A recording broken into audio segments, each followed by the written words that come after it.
నమస్తే, నేను కల్పన. అందరికీ ఆదర్శంగా నిలబడాల్సినోళ్లే అరాచకాలకు తెగబడుతున్నారు. కొందరు అరబ్ షేకులు నిఖా పేరుతో బాలిక జీవితాలను అంధకారం చేస్తుంటే, బుద్ధిగా చదువుకుంటున్న బాలికలకు పెళ్లిళ్లు చేయాలనుకునే పేరెంట్స్ మన మధ్యే ఉన్నారు. తల్లిదండ్రుల నిరక్షరాస్యత, నిరుపేదరికరం బాలికల జీవితాల మీద ప్రభావితం చూపుతున్నాయి. ఉన్నత చదువులు చదివి కొందరు కట్న పిశాచాలుగా మారిపోతూ కట్టుకున్న దాన్ని కడతేరుస్తున్నారు. నేరం ఏదైనా శిక్ష తప్పదు. తస్మాత్ జాగ్రత్త. Welcome to crime reporter.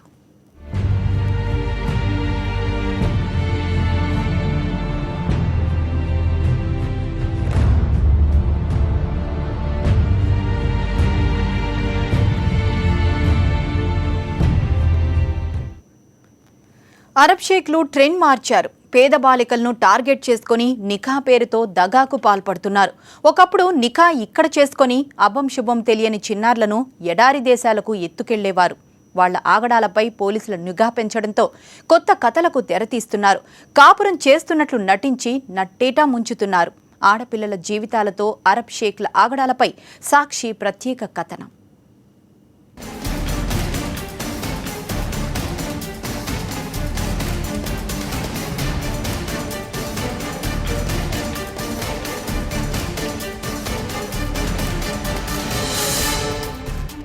Hyderabad పాత బస్తీలో అరబ్ షేక్ల ఆగడాలు రోజు రోజుకు పెరిగిపోతున్నాయి. పేద బాలికలే లక్ష్యంగా వారి జీవితాలతో ఆటలాడుకుంటున్నారు. నిరుపేదలకు ఎరవేసి అభం శుభం తెలియని అమ్మాయిలతో నిఖా చేసుకుంటున్నారు. ముచ్చటగా 3 నెలలు ఇక్కడే కాపురం పెట్టి తలాక్ చెప్పి విమానం ఎక్కి చెక్కేస్తున్నారు. గతంలో ఓ అరబ్ షేక్ నిఖా చేసుకుని అమీనా అనే బాలికను అరబ్కు ఎత్తుకెళ్తుండగా ఎయిర్ హోస్టెస్ అడ్డుకొని విముక్తి కల్పించారు. ఆ తర్వాత పాత బస్తీపై పోలీసులు నిఘా పెంచారు. దీంతో షేక్లు రూట్ మార్చారు. నిఖా ఇక్కడే, కాపురం ఇక్కడే అంటున్నారు. పథకం వేసుకుని దళారుల సహకారంతో దొంగ నిఖాను దర్జాగా చేసుకుంటున్నారు. తల్లిదండ్రులను ఎదిరించలేని అమాయక బాలికలు అరబ్ షేక్ల ముందు తలలు దించుతున్నారు. 3 రోజుల కిందటే ఓ బాలికను షేక్తో నిఖా చేస్తున్న సమాచారం అందుకున్న పోలీసులు అక్కడికి చేరుకున్నారు. ఎంక్వైరీ చేసి నిఖాను అడ్డుకున్నారు. కాజీలు, రాజకీయ నేతల అండతోనే షేక్లు, దళారులు ఇలాంటి కార్యకలాపాలకు పాల్పడుతున్నారన్నది ప్రధాన ఆరోపణ. హైదరాబాద్లోని కొన్ని ప్రాంతాల్లోని ముస్లింల పేదరికం, నిరక్షరాస్యతను ఆసరాగా చేసుకుని అరబ్ షేక్లు ఈ దారుణాలకు ఒడిగొడుతున్నారని స్పష్టంగా తెలుస్తోంది. ఈ బేగ్ అనే ఆయన నిన్న సొమాలియన్ చెందిన సయీద్ ఇబ్రహీం అనే వ్యక్తి ఈ నవాబ్ షాకుంట పలక్నామా పోలీస్ స్టేషన్లో ఉన్న ఒక అమ్మాయిని 80,000కి కాంట్రాక్ట్ కోసం 10-15 రోజుల కోసం షాదీ చేసుకుంటానికి నిర్ణయించి కాజీ దగ్గరికి అధిక మొత్తంలో ఆశ చూపించినప్పుడు అతనికి అనుమానం వచ్చి మా పోలీసులు చెప్పడం జరిగింది. ఇమీడియట్గా పోలీసులు రంగంలో దిగి సౌత్ జోన్ పోలీసులు, పలక్నామా పోలీసులు ఆ యొక్క పెళ్లిని ఆపడంతో పాటు ఆ యొక్క ఎవరైతే బాధ్యులు ఉన్న బ్రోకర్స్, లేడీ బ్రోకర్స్ ఇద్దరు, ఒక మగవాడు ప్లస్ ఒక సొమాలియన్ సయీద్ ఇబ్రహీంని అదుపులో తీసుకుని అరెస్ట్ చేయడం జరిగింది. నిరక్షరాస్యత, అధిక సంతానం ముస్లింల పేదరికానికి కారణమవుతున్నాయని ఆవేదన చెందుతున్నారు. దీంతో కుటుంబ జీవితాలు చిన్నాభిన్నమవుతున్నాయి. ఎదిగొచ్చిన బిడ్డలకు పెళ్లిళ్లు చేయలేని నిస్సహాయక స్థితిలో ఉన్న ఇలాంటి కుటుంబాలపై అరబ్ షేక్లు పంజా విసురుతున్నారు. డబ్బును ఎరగా వేసి బంగారం లాంటి ఆడపిల్లల జీవితాలను అంధకారంలోకి నెట్టేస్తున్నారు. పాత బస్తీ పరిధిలోని ఫలక్నుమా, బార్కస్, సలాలా, తలబ్కట్ట, భవానీనగర్, అమన్ నగర్, తీగలకుంట, జహనుమా, తాడ్బన్ ప్రాంతాలపై ఎక్కువగా అరబ్ షేక్లు దృష్టి పెట్టినట్టు తెలుస్తోంది. బ్రోకర్లు పేద ముస్లిం కుటుంబాలను టార్గెట్ చేసుకుంటున్నారు.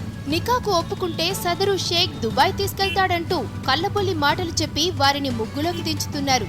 కుటుంబ పెద్దకు కొంత డబ్బును ముట్టజెప్పడంతో అరబ్ షేక్ల నిఖాలకు ఒప్పుకుంటున్నారు. గతంలో బోగస్ నిఘాలు జరిపిన కాజీలపై పోలీసులు రౌడీ షీట్ కూడా తెరిచారు.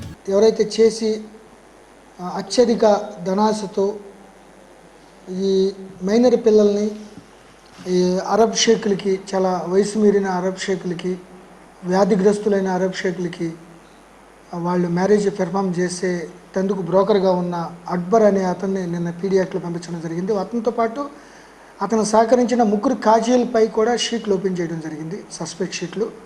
మిగతా కాజీలకు కూడా విజ్ఞప్తి చేయడం జరిగింది. ఇటువంటి కాంట్రాక్ట్ మ్యారేజ్లు చేస్తే చాలా కఠినమైన చర్యలు ఉంటాయి,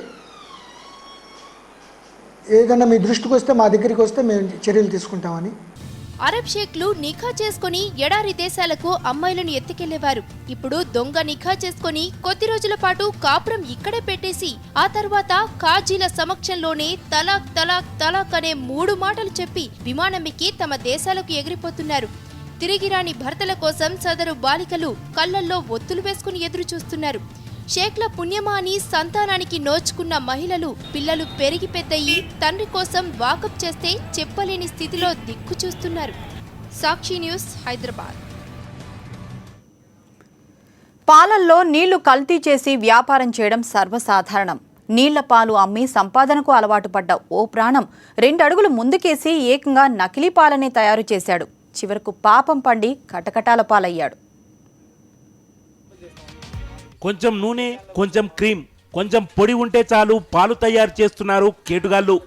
అసలు పాలకు నకిలీ పాలు జోడించి అమ్మేస్తూ క్యాష్ చేసుకుంటున్నారు. గుంటూరు జిల్లా నరసరావుపేట మండలం అల్లూరు వారిపాలెంకు చెందిన సైదులు అనే వ్యక్తి నకిలీ పాల తయారీ కేంద్రాన్ని ఏర్పాటు చేసుకున్నాడు. పాల పొడిలకు తగు మోతాదులో నూనె, క్రీమ్ కలిపి నకిలీ పాలను సృష్టిస్తున్నాడు.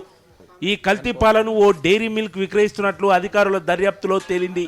ఈయన సన్ఫ్లవర్ ఆయిల్, క్రీము, పౌడర్లు ఏదో తయారు చేసి ఆర్టిఫిషియల్ మిల్క్ తయారు చేసి బాగా కాన్సన్ట్రేటెడ్ వచ్చిన తర్వాత దాన్ని డైల్యూట్ చేసి ఒక 160 నుంచి 200 లీటర్లు తయారు చేశాడు పాలు. దాన్ని సన్ఫ్లవర్ ఆయిల్ ఎందుకు వాడతావా అని చెప్తే ఆయన వాయిస్ తీసుకుందరు. అది ఫ్యాట్ కోసం సన్ఫ్లవర్ ఆయిల్ కలుపుతున్నానండి పాలల్లోనే ఆయనే ఒప్పుకున్నాడు. ఆయన హిమ్సెల్ఫ్ ఆయన ఒప్పుకొని ఈ పాలు ఎక్కడ పంపిస్తున్నామంటే అను డైరీకి పంపిస్తున్నామండి అని చెప్తున్నాడు. అది వెరిఫై చేస్తున్నాం. నకిలీ పాల రాకెట్ గుట్టును ఫుడ్ ఇన్స్పెక్టర్ పూర్ణచంద్రరావు రట్టు చేశాడు. పాల అమ్మకాలపై కన్నేసిన ఆయన నకిలీ పాలను తరలిస్తుండగా నిఘా పెట్టి పట్టుకున్నారు. ఈ సన్ఫ్లవర్ ఆయిల్ ఇందాక చెప్పిందే చెప్తున్నాడు. సన్ఫ్లవర్ ఆయిల్, క్రీము అన్ని ఆర్టిఫిషియల్ మిల్క్ తయారు చేసి పాలను డైల్యూట్ చేసి పాలలో కలపడానికి వాడుతున్నాను. దాని మూలన ఫ్యాట్ కంటెంట్ వస్తుంది అని చెప్తున్నాడు. మరి ఆరోగ్యరీత్యా ఇది చాలా దారుణమైన విషయం. ఇంటెస్టైన్స్ కానీ పసిపిల్లలు కానీ చాలా ఇబ్బందికరమైన పరిస్థితుల్లో ఎదుర్కొంటారు. ఈ ఇల్లు ఇవన్నీ పాలు ఇవన్నీ సీజ్ చేస్తున్నాము. సీజ్ చేసి ఈ పెరిషబుల్ ఇన్ నేచర్ కాబట్టి పాలు ఆయన చేతే డిస్ట్రాయ్ చేయిస్తున్నాము. మిగతా క్రిమినల్ కేసులు పెట్టడానికి శాంపిల్స్ పంపించి అనాలిసిస్ రిపోర్ట్ రాగానే ఈయన మీద క్రిమినల్ కేసులు పెడతాం. సైదులు ఇంటిపై దాడి చేసిన ఫుడ్ ఇన్స్పెక్టర్ 4 క్యాన్ల నకిలీ పాలు, 6 క్యాన్ల నూనె, పాల డబ్బాలను స్వాధీనం చేసుకున్నారు. సాక్షి న్యూస్, గుంటూరు జిల్లా. హైదరాబాద్లో దొంగలు మళ్లీ రెచ్చిపోయారు. ఏకంగా ఆలయ హుండీనే కొల్లగొట్టారు. దేవుడి హుండీలైతే కొల్లగొట్టారు గాని గుడిలోని నిఘా నేత్రం నుంచి మాత్రం తప్పించుకోలేకపోయారు. సికింద్రాబాద్ మారేడుపల్లిలోని సుబ్రహ్మణ్య స్వామి ఆలయంలో హుండీలు చోరీకి గురయ్యాయి. ఉదయం ఆలయానికి వచ్చిన అర్చకులు హుండీ చోరీ అయినట్లు గమనించి పోలీసులకు సమాచారం ఇచ్చారు. అంతే రంగంలోకి దిగిన పోలీసులు సీసీ కెమెరాలో రికార్డైన రీల్ను రివర్స్ చేశారు. ఉదయం ఆలయం ఆవరణను శుభ్రం చేసేందుకు వచ్చిన వ్యక్తితో పాటు మరో వ్యక్తి చోరీకి పాల్పడినట్లు తేలింది. వీరిద్దరూ కలిసి ఆలయంలో వేసిన ప్రతి అడుగు రికార్డ్ అయింది. అయితే దొంగలు తమ బండారం బయటపడకుండా ఉండేందుకు సీసీ కెమెరా వైర్లను కట్ చేశారు. మౌంటర్ను ఎత్తుకెళ్లారు. ఇదొక్కటే కాదు, ఇటీవల దొంగలు వరుసగా ఆలయాల్ని టార్గెట్ చేస్తున్నారు.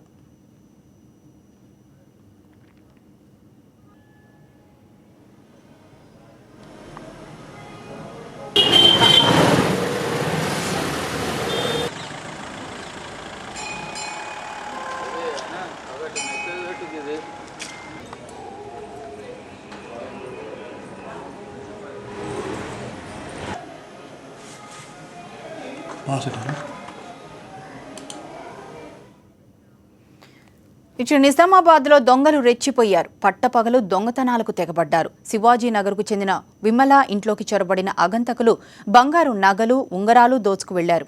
ఒంటరిగా ఉన్న వృద్ధురాల్ని టార్గెట్ చేసుకుని సృహ కోల్పోయేలా చేసి బంగారు ఆభరణాలు దోచుకు వెళ్లినట్లు పోలీసులు చెప్తున్నారు. ఘటనా స్థలాన్ని పరిశీలించిన పోలీసులు కేసు నమోదు చేసుకుని దర్యాప్తు చేస్తున్నారు.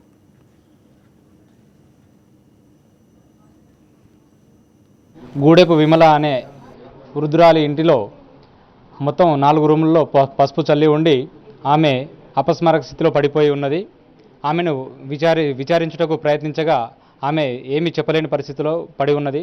మనకు తగిన సమాచారం లేదు. చుట్టుపక్కల వారు తెలిపినది ఏమనగా ఒక 2 రూపాయలకు భవిష్యత్తువాణి చూస్తా అని చెప్పి ఒక మగ మనిషి గల్లీలో తిరిగినాడని, అతనిపైన అనుమానం కలదని, మరియు ఈరోజు తెలిసిందేమనగా ఒక ఇద్దరు మహిళలు నర్సుల రూపంలో వచ్చారని, వాళ్ళు ట్యాబ్లెట్లు ఇవ్వడం వల్లనే ఆమె అపస్మారక స్థితిలో పడిపోయిందని చెబుతున్నారు.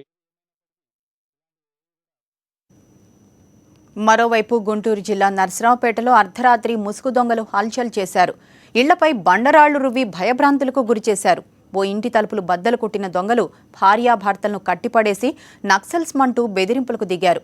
మీ ఇంట్లో గన్ ఉందని తెలిసింది, మర్యాదగా గన్ ఇవ్వాలని హుకుం జారీ చేశారు. ఆ తర్వాత 8 తులాల బంగారు నగలు, 6 తులాల వెండి, 10,000 రూపాయల నగదు ఎత్తుకొని వెళ్లారని బాధితులు చెబుతున్నారు. పోలీసులు కేసు నమోదు చేసుకుని దర్యాప్తు చేపట్టారు.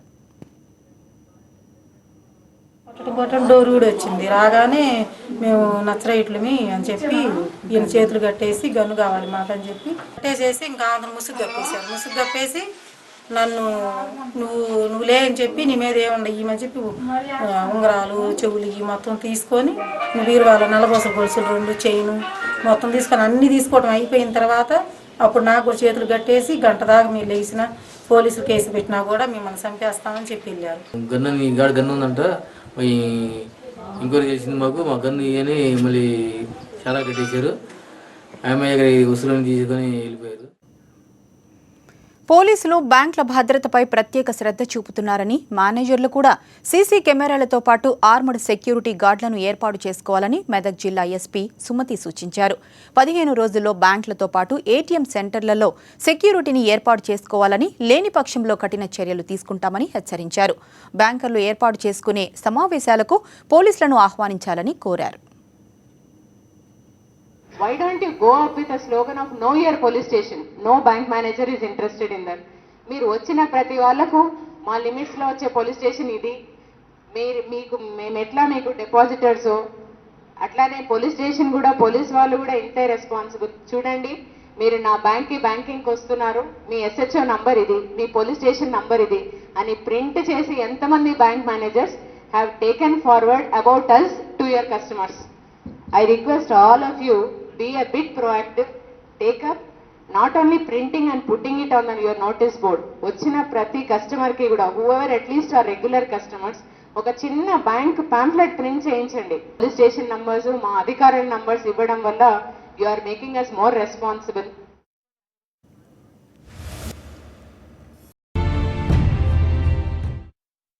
ఆ బాలిక అందమైన బాల్యానికి 3 ముళ్ళు వేయాలనుకున్నారు తల్లిదండ్రులు. 8వ తరగతి చదువుతున్న కూతురికి పెళ్లి చేసి బరువు దించుకుందామని అనుకున్నారు. కానీ ఆ అమ్మాయి తల్లిదండ్రుల నిర్ణయాన్ని ఎదిరించింది. తనకిప్పుడే పెళ్లేంటని నిలదీసింది. అయినా సరే తల్లిదండ్రులు వినిపించుకోలేదు. ఏకంగా తరగతి గదిలోనే పెళ్లి చూపులు అరేంజ్ చేశారు. దాంతో ఆ బాలిక హాస్టల్ నుంచి పారిపోయింది. బడిలో బాలిక పెళ్లి చూపులపై ప్రకాశం జిల్లాలో కలకలం రేగింది. ఒంగోలు నగరంలోని HCM హై స్కూల్లోనే ఓ విద్యార్థిని తల్లిదండ్రులు బాల్య వివాహానికి బీజం నాటారు. 8వ తరగతి చదువుతున్న 13 ఏళ్ల బాలిక పెళ్లి చూపులు తరగతి గదిలోనే కానిచ్చారు. అబ్బాయి తరపు వాళ్ళు వచ్చి క్లాస్ రూమ్లో ఉన్న బాలికను చూసుకుని ఓకే చెప్పడంతో అమ్మాయి తల్లిదండ్రులు పెళ్లికి రెడీ అయ్యారు. దీంతో ఆ బాలిక హాస్టల్ నుంచి పారిపోయింది. తనకు చదువుకోవాలని ఉందని చెబుతోంది ఆ బాలిక. నాకు పెళ్లి చేయాలనుకుంటున్నారు, అందువల్ల నేను పారిపోయాను. నాకు చదువుకోవాలని ఉంది, అందుకని చేయలేని అన్నయ్య వాళ్ళు వచ్చి సాగర్ అన్నయ్య వచ్చి తీసుకొచ్చి పోలీస్ స్టేషన్లో పెట్టారు. బాలిక హాస్టల్ నుంచి చెప్పా పెట్టకుండా వెళ్లిపోవడంతో HCM హై స్కూల్లో కలకలం రేగింది. ఆందోళన చెందిన యాజమాన్యం ఆ బాలిక ఆచూకీ కోసం ఆరా తీశారు. పేరెంట్స్ కు సమాచారం అందించారు. పోలీసులకు ఫిర్యాదు చేశారు. అయితే హాస్టల్ నుంచి బయటకు వెళ్లిన ఆ బాలిక ఓ మహిళను ఆశ్రయించింది. ఆ మహిళ స్థానికుల సహాయంతో చైల్డ్ లైన్ ప్రతినిధులకు సమాచారం అందించింది. నిన్న ఉదయం HCM స్కూల్లో చదువుతున్నటువంటి 15 ఏళ్ల పాప, 8వ తరగతి చదువుతున్నటువంటి పాప, ఆ అమ్మాయికి బాల్య వివాహం చేయడానికి తల్లిదండ్రులు ప్రయత్నాలు చేస్తున్నారని చెప్పి ఆ అమ్మాయికి అర్థమైంది. స్కూల్ దగ్గరికి వచ్చి కొంతమంది ఆ అమ్మాయిని చూసుకుని వెళ్ళటం, నేను మా అబ్బాయికి ఇచ్చి పెళ్లి చేసుకుంటామని చెప్పడంతో ఆ అమ్మాయికి చదువు మీద ఇంట్రెస్ట్ ఉండటంతో ఆ అమ్మాయి నిన్న ఉదయం స్కూల్ వదిలి వెళ్ళిపోయి రోడ్డు పైన తిరుగుతూ ఉండగా ఒక ఆమెకి దగ్గర తీసి చారదీసి ఇంట్లో పెట్టుకుంది. వెంటనే చైల్డ్ లైన్ 108 సమాచారంగా నేను వెళ్ళి ఆమెని మా యొక్క రక్షణలో తీసుకున్నాం. బాల్య వివాహానికి జరుగుతున్న ప్రయత్నాల గురించి తెలియగానే చైల్డ్ లైన్ ప్రతినిధులు రంగంలోకి దిగారు. బాలికను పోలీస్ స్టేషన్కు తరలించారు. తల్లిదండ్రులను పిలిపించి కౌన్సిలింగ్ ఇచ్చారు. వారి చేత హామీ పత్రాలు రాయించుకొని మళ్లీ చదువుకోవడానికి బాలికను హాస్టల్కు పంపించారు. మా తల్లిదండ్రులు నాకు ఇప్పుడు పెళ్లి చేయాలనుకుంటున్నారు, నాకైతే బాగా చదువుకోవాలని ఉంది, నాకు ఈ పెళ్లి ఇష్టం లేదు, అందుకని ఎక్కడికైనా దూరంగా వెళ్ళిపోయి ఏదైనా హాస్టల్లో ఉండి చదువుకోవాలని ఉద్దేశంతో నేను ఇల్లు హాస్టల్ వదిలిపెట్టి వచ్చి కాబట్టి దయించి నన్ను చదివించండి అని అంది. వెంటనే నేను విషయాన్ని 2 టౌన్ సిఐ గారికి, జిల్లా బాల సంక్షేమ కమిటీ గారి వారి దృష్టికి తీసుకెళ్లాను. వారి ఆదేశాల మేరకు ఇక్కడ లోకల్ ఎంఆర్ఓ గారి దగ్గర ఆ అమ్మాయిని ప్రవేశపెట్టి తల్లిదండ్రులకు కౌన్సిలింగ్ ఇచ్చి, ఆ అమ్మాయికి చిన్న వయసులో పెళ్లి చేయకూడదని కౌన్సిలింగ్ ఇచ్చి వారి దగ్గర హామీ పత్రాలు తీసుకుని బాలికను తిరిగి మళ్ళీ అదే హాస్టల్లో చేర్పించి చదివించడం జరుగుతుంది. ఈ ఘటనపై మరింత సమాచారం మా కరెస్పాండెంట్ శ్రీనివాస్ అడిగి తెలుసుకుందాం. శ్రీనివాస్, బాలికకు పెళ్లి చేయాలని అసలు తల్లిదండ్రులు ఎందుకు సిద్ధమయ్యారు? అలాగే తరగతి గదిలోనే పెళ్లి చూపులు జరపడానికి కారణం ఏంటి? కరుణ 8వ తరగతి విద్యార్థినిది పక్కనే ఒంగోలుకు పక్కన ఉండే సంతనోతలపాడు. అయితే తల్లిదండ్రులు కడు పేదరికంలో ఉన్న పరిస్థితి, ఇద్దరు కూడా కూలి పని చేసుకునే కుటుంబాన్ని పోషించుకునే పరిస్థితి. ఈ నేపథ్యంలోనే చదువుకుంటున్నటువంటి బాలికను హాస్టల్లో, ఒంగోలు హెచ్సిఎం స్కూల్ హాస్టల్లో చదివిస్తున్నారు. అయితే వాళ్ళకి పూట గడవడం పరిస్థితి దారుణంగా ఉండడంతో ఎలాగైనా సరే ముందు ఆడపిల్లకి పెళ్లి చేసి భారం దించేసుకుందాం అనుకున్నట్టుగా ఉంది. అందులో భాగంగానే మొదట వాళ్ళ బంధువులు అమ్మాయిని చేసుకునేందుకు ఉత్సాహం చూపించడంతో అమ్మాయిల బంధువుల్ని ప్రోత్సహించారు, పెళ్లి చేసుకోమని ప్రోత్సహించడంతో ఆ సదరు బంధువులు ఏకంగా స్కూల్లోకే వచ్చి అమ్మాయిని, హాస్టల్లో ఉన్న అమ్మాయిని చూసుకుని వెళ్ళడం జరిగింది. ఈ విషయాన్ని కూడా వాళ్ళకి పేరెంట్స్ కి, కరుణ పేరెంట్స్ కి తమకు అమ్మాయి నచ్చిందని పెళ్లికి ఏర్పాటు చేసుకున్నామని చెప్పారు. దీంతో కరుణ ఒకసారిగా ఆందోళనకు గురైంది. తనకు పెళ్లి వద్దు, ఖచ్చితంగా నేను చదువుకోవాలి, నాకు చదువు అంటే ఇష్టం అంటూ తల్లిదండ్రులకి ప్రాధాన్యపడింది. కానీ తల్లిదండ్రులు ఆర్థిక భారంతో. శ్రీనివాస్, మీరు ఒక్క నిమిషం లైన్ లోనే ఉండండి. ప్రస్తుతం చిన్నారి మ్యారేజ్ కి సంబంధించి స్పందించడానికి చైల్డ్ లైన్ ప్రతినిధి సాగర్ గారు ఫోన్ లైన్ లో సిద్ధంగా ఉన్నారు. సాగర్ గారు, నమస్తే అండి. నమస్తే మేడం గారు. సో ఈ ఘటనని మీరు ఏ విధంగా చూస్తారండి? ఎలాంటి కౌన్సిలింగ్ ఇచ్చారు పేరెంట్స్ కి మీ సంస్థ తరపున మీరు? అవును మేడం గారు, ఈ అమ్మాయి గత 9వ తారీఖున వాళ్ళ పేరెంట్స్ స్కూల్ దగ్గరికి, హాస్టల్ దగ్గరికి చైల్డ్ మ్యారేజ్ చేయడం కోసం సంబంధాలు పంపిస్తున్నారంట. ఆ అమ్మాయికి చైల్డ్ మ్యారేజ్ ఇష్టం లేక, ఎవరితో చెప్పుకోవాలి అర్థం కాక హాస్టల్ వదిలి వెళ్ళిపోయింది మేడం. 10వ తారీఖున వేరే మేడం గారు సేకరించి ఆమె దగ్గర ఉంచడం వల్ల మనకి ఫోన్ చైల్డ్ లైన్ 109కి హెల్ప్ కి సమాచారం ఇచ్చింది మేడం గారు. వెంటనే మేము ఈ విషయాన్ని జిల్లా బాల సంక్షేమ కమిటీ చైర్మన్ గారి దృష్టికి, 2 టౌన్ సిఐ దేవప్రభాకర్ గారి దృష్టికి తీసుకెళ్లి వారి సమక్షంలో తీసుకొచ్చి విచారించగా తల్లిదండ్రులు పిలిపించగా వాళ్ళు పేదరికం కారణంగా చదివించాలనే ఉద్దేశంతో బాల్య చేయాలనుకున్నాం మా మధువులకి ఇచ్చి అని చెప్పారు. మేము అది ఎంఆర్ఓ గారి దగ్గర తీసుకొచ్చి ఇరుపక్షాల పెద్దలకి కౌన్సిలింగ్ ఇప్పించేసి బాల్యవివాహం చేస్తే బాల్యవివాహ నిరోధక చట్టం 2006 ప్రకారం 2 సంవత్సరాలు జైలు శిక్ష, ₹1,00,000 జరిమానా విధించబడుతుందని, మీకు ఏదైనా నిరుపేదం కనుక ఉన్నట్టు మీరు బాలికని చదివించబడితే ప్రభుత్వం నుంచి వచ్చే సదుపాయాలు కల్పించి ఆ అమ్మాయిని మేము బాల సదనంలో అటువంటి చోట పెట్టి చదివిస్తాం, కానీ దయచేసి బాల్యవివాహం చేయొద్దని చెప్పి వారి దగ్గర చెప్పడం జరిగింది. వారు మా కౌన్సిలింగ్ విని వెంటనే వాళ్ళు బాల్యవివాహం నిలుపుదల చేస్తూ అమ్మాయికి పెళ్లి చేయమని చెప్పి లిఖితపూర్వక హామీ పత్రం రాసి ఇచ్చారు మేడం గారు. సాగర్ గారు, అయితే పెళ్లి చేయాలి అంటే బాల్య వివాహం చేయాలి అనే ఆలోచన రావడమే పేరెంట్స్ తప్పు. అదే కాకుండా అది 8వ తరగతి విద్యార్థినికి స్కూల్లోనే పెళ్లి చూపులు నిర్వహించడం. సో స్కూల్ యాజమాన్యంతో మీరేమైనా మాట్లాడారా ఇలాంటి ఘటనలు జరగకుండా ఉండడానికి? అలాగే ఎవరైనా వస్తున్నప్పుడు ఎంక్వైరీ అది చేయాల్సిన అవసరం కూడా ఉంటుంది. తప్పకుండా మాట్లాడాం మేడం, దాని మీద కూడా మేము డిఓ గారితో మాట్లాడతాం మేడం. వాళ్ళకైతే సండే టైం వచ్చారంటే వాళ్ళకైతే తెలియదు మేడం, తెలియదని చెప్తా కూడా ఆస్కారం లేదు. వాళ్ళ పూర్తిగా ఎవరెవరు వస్తున్నారు, వాళ్ళ బంధువులు ఎవరు వస్తున్నారో కూడా వాళ్ళు రాయాల్సిన బాధ్యత ఉంది మేడం. అక్కడ కొంచెం నిర్లక్ష్యం కనిపించడం అనిపించింది, ఇది ఉన్నతాధికారుల దృష్టికి తీసుకెళ్తాం మేడం గారు. సో మీరు కౌన్సిలింగ్ ఇచ్చాక పేరెంట్స్ సానుకూలంగా స్పందించారా అండి? బాగా సానుకూలంగా స్పందించారు మేడం. వాళ్ళకి నిరక్షరాస్యత ఒకటి అవగాహన లేకపోవడం వల్ల వాళ్ళు చేయాలనుకున్నాం, కానీ మాకు అట్లయితే తెలియదు సార్, మేము తప్పకుండా 18 సంవత్సరాలు కదా అమ్మాయి అంతవరకు చదువుకుంటే అంతవరకు చదివించినాక మేము పెళ్లి చేస్తామని చెప్పి వాళ్ళు పూర్తిగా కౌన్సిలింగ్ కి వెళ్తారు మేడం. ఎటువంటి అభ్యంతరాలు తెలియజేయలేదు మేడం గారు. సో మీ సంస్థ తరపున మీరు ఎంతో మంది పిల్లలకి చేయూతను అందించారు, ఎంతమంది పిల్లల్ని కాపాడడం జరిగింది ఇలాంటి పరిస్థితుల్లో. సో ఏమనిపిస్తుంది ఈ ఘటన చూస్తే? ఎలాంటి సందేశం మీరు ఇవ్వాలనుకుంటున్నారు మా ఛానల్ తరఫున? ఒకటే మేడం గారు, నేను మీడియా ఛానల్ ద్వారా మీరు ప్రస్తుతం మాకు అవకాశం ఇచ్చినందుకు ముందుగా మీకు ధన్యవాదాలు మేడం. నేను అందరికీ చెప్పేది ఏంటంటే నిరక్షరాస్యత వల్ల ఒకటి, నిరుపేద వాళ్ళని చెప్పి చిన్న వయసులో బాల్యవివాహాలు చేయకూడదు. అలాగే చేసినట్లయితే వచ్చే సమస్యలు వాళ్ళకి తెలియకపోవడం ఒకటి మేము గ్రామ స్థాయిలో అందరికి కూడా గ్రామ కమిటీలు ఏర్పాటు చేసి అవగాహన కల్పించడం మెయిన్ ముఖ్య ఉద్దేశం మేడం. అవగాహన లోపం వల్ల ఎవరికి బాల్యవివాహాలు చేయడం వల్ల వచ్చే సమస్యలు ఎందుకు తెలియకపోవడం వల్ల వీళ్ళు వీటిని చేయటానికి పూనుకుంటున్నారు మేడం. ప్రభుత్వం ఏం చేయాలంటే గ్రామ స్థాయిలో అందరికి అవగాహన కల్పించాలి. ఆ గ్రామ స్థాయిలో ఉన్న డాక్రా గ్రూపుల ద్వారా, తర్వాత చిన్న చిన్న గ్రూపుల ద్వారా వాళ్ళకి అవగాహన కల్పించడం, అంగన్వాడీ టీచర్లు వీటిపై పూర్తిగా నిఘా పెట్టి ఉండాల్సిన వాళ్ళకు కూడా తెలియాల్సిన అవసరం ఉంది మేడం. దయచేసి ఎక్కడైనా ఈ బాల్య వివాహాలు జరుగుతున్నట్టుంటే తప్పకుండా మీకు దగ్గరలో ఉన్నటువంటి చైల్డ్ లైన్ 108 సమాచారం ఇవ్వండి. ముందుగా అన్ని చోట్ల కూడా ఈ బాల్య వివాహం జరగకుండా ఉండటం కోసం మేము అనేక రకాల హోర్డింగ్స్, ఫ్లెక్సీలు కూడా ఏర్పాటు చేస్తున్నాం మేడం గారు. ఎవరైనా ఈ బాల్య వివాహం జరుగుతున్నట్టుగా ఉన్నట్లుగా మీకు ముందుగా సమాచారం వచ్చినప్పుడు మాకు సమాచారం వచ్చి చెబుతున్నాం మేడం గారు. అందులో ముఖ్యంగా ఏంటంటే చాలా మంది మేము చూసినట్టు పరిస్థితులు ఇంచుమించు చైల్డ్ లైన్ 108 ప్రకాశం జిల్లాలో 200 బాల్య వివాహాలు అడ్డుకునే మేడం గారు. కేవలం ఆర్థిక ఇబ్బందులు ఎదుర్కొనే వాళ్ళు ఒకటి, ఆడపిల్లంటే ఒక అభద్రతా భావం, తొందరగా ఆడపిల్లని బయటికి పంపించాలనే ఉద్దేశంతో తప్పితే ఈ పని చేస్తుంది. వాళ్ళకి పెద్ద భారంగా ఫీల్ అవుతున్నారు. ఆడపిల్ల ఎక్కువ రోజులు ఉంటే ఏదో మనకు సమస్యగా ఫీల్ అవుతున్నారు. ఒకటి చదివిస్తలేమో, చదివిస్తే ఉద్యోగాలు వస్తాయా రాదా, తిరిగి మళ్ళీ ఇంకో అతను కట్నం ఇచ్చి పెట్టాలనేటువంటి ఇటువంటి సమస్యలు చూస్తున్నాం మేడం గారు. మేము మ్యాక్సిమం అన్ని పాఠశాలలో ఈ అవేర్నెస్ క్యాంపులు పెడుతున్నాం మేడం గారు. ఈ రోజు కూడా కందుకూరని విలేజ్ లో అవేర్నెస్ క్యాంప్ పెట్టడానికి బయలుదేరి వెళ్తున్నాను మేడం గారు. థ్యాంక్ యూ సాగర్ గారు. థ్యాంక్ యూ మేడం గారు. ప్రస్తుతం బొమ్మరిల్లు స్వచ్ఛంద సంస్థ ప్రతినిధి నాగేశ్వరరావు గారు ఫోన్ లైన్లో సిద్ధంగా ఉన్నారు. నాగేశ్వరరావు గారు, ఈ ఘటనను మీరు ఏ విధంగా చూస్తారండి? 8వ తరగతి విద్యార్థినికి బాల్య వివాహం చేయాలన్న తల్లిదండ్రుల ఆలోచన, అలాగే తరగతి గదిలోనే పెళ్లి చూపులు నిర్వహించడం. మనిషి సామాజికంగా ఎంత అభివృద్ధి చెందిన అంతరిక్షాన్ని శోధిస్తున్న మన చుట్టూ సమాజంలో ఇంకా కొన్ని మూఢాచారాలు కొనసాగుతూనే ఉన్నాయి. కొన్ని తెగల్లో ఒక బాధ్యత పూర్తయిపోతుంది అన్న తొందరపాటుతో వాళ్ళకి చదువుకోకపోవటం వల్ల ఇలాంటి ఘటనలు జరుగుతూ ఉన్నాయి. ఒక ఆడపిల్ల శారీరకంగా, మానసికంగా వివాహానికి సంసిద్ధత కావాలంటే 18 సంవత్సరాలు నిండాలని చెప్పి ప్రభుత్వం నిర్ణయించింది. ఈలోపు బాల్య వివాహాలు చేస్తే తర్వాత ఆరోగ్యపరంగా కూడా చాలా ఇబ్బందులు ఎదుర్కొనే పరిస్థితులు ఉన్నాయి. ఇవన్నీ మొబలైజ్ చేయటంలో ప్రభుత్వం కన్నా స్వచ్ఛంద సంస్థలు చాలా నిర్మాణాత్మకంగా పనిచేస్తా ఉన్నాయి. ఈ మరింతగా అందరూ ప్రభుత్వము, స్వచ్ఛంద సంస్థలు ఇది మరింతగా ప్రచారం చేసి ఇట్లాంటి ఘటనలు లేకుండా, పునరావృతం కాకుండా చూడాల్సిన బాధ్యత ఉందని మేము భావిస్తున్నామండి.